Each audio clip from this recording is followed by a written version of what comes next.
अनेक विद्वानों ने बताई। मुझे जो व्यक्तिगत रूप से समझ में आता है शिक्षा एक व्यक्तिगत यात्रा है, इससे जर्नी अवसर है।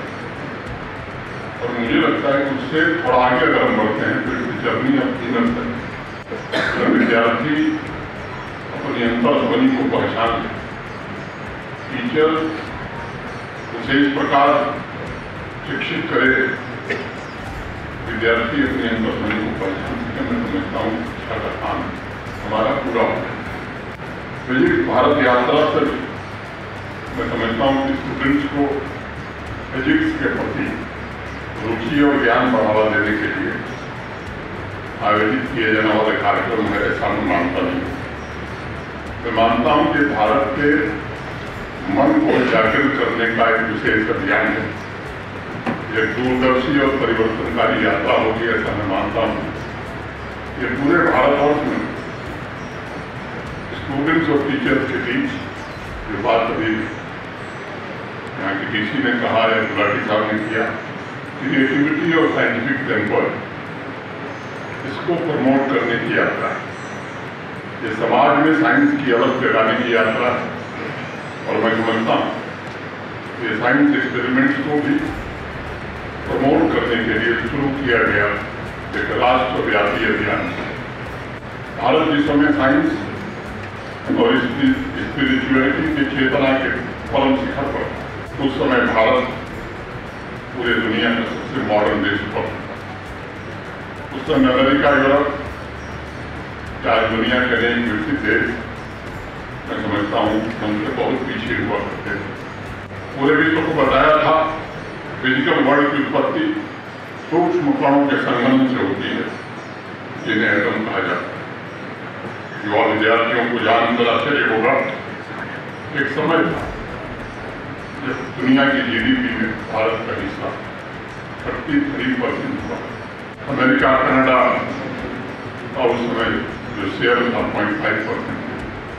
मैं समझता हूँ कि साइंस, स्पिरिचुअलिटी और संस्कार की ताकत ने इस देश को सबसे आधुनिक, सबसे संपन्न राष्ट्र बनाने का काम किया। अपने देश के सभी वैज्ञानिक, साइंटिस्ट और एयर डिफेंस से जुड़े सभी लोगों और भारतीय सेना के जवानों को हृदय से बधाई देता हूँ।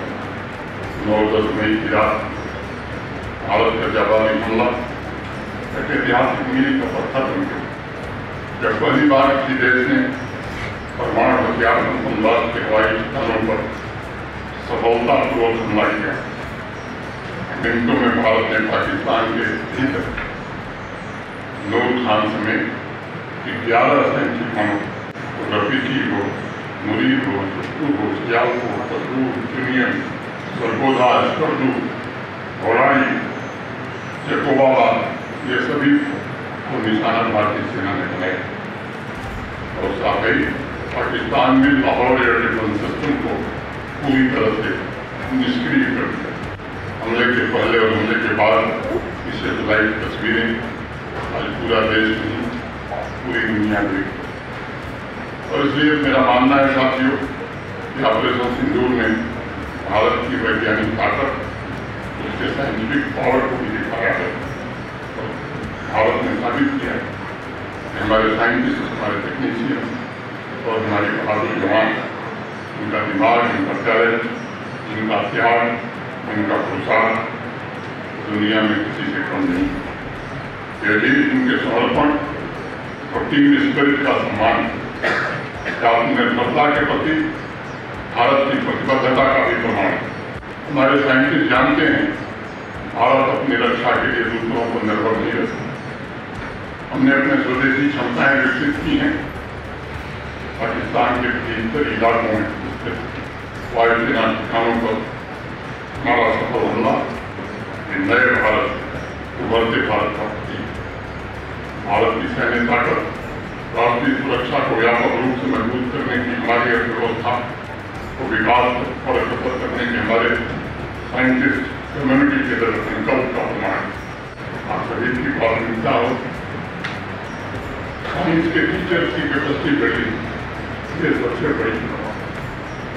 और मैं वर्मा से ये बात मुझे बताई इस पर भी ये एसोसिएशन ध्यान देगा ताकि नित नए हुए साइंटिफिक एडवांसमेंट क्लास और लैब कैसे पहुँचाया जा सके।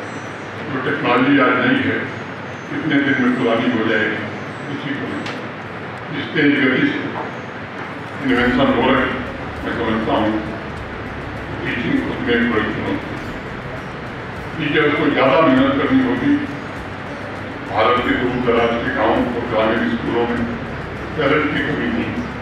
मैं जानता हूँ दुनिया भर में भारतीय साइंटिस्ट और इंजीनियर आज अपना बहुमूल्य योगदान दे रहे हैं, लेकिन अब समय आ गया ऐसे लोग अपने देश में वापस आए, उनकी भारत को सीखने पढ़ाने और काम करने के लिए सही माहौल बनाना। अपने देश में ये लर्निंग इन्वेंशन वो करें, ये मेरा उनसे अनुरोध होगा। और इसलिए मैं सभी टीचर्स और इंस्टीट्यूशन से जुड़े लोगों से विशेष रूप से निवेदन करूँगा कि अपने रिसर्च को एक्सपेरिमेंट का बड़ा कैनवास और बड़ा लक्ष्य देने का काम करिए। रिसर्च और डेवलपमेंट का वाइब्रेंट कलर ही भारत को दुनिया की महाशक्ति बनाए। एक बार पुनः फिजिक्स भारत यात्रा की सफलता अनंत शुभकामनाएं देता हूँ।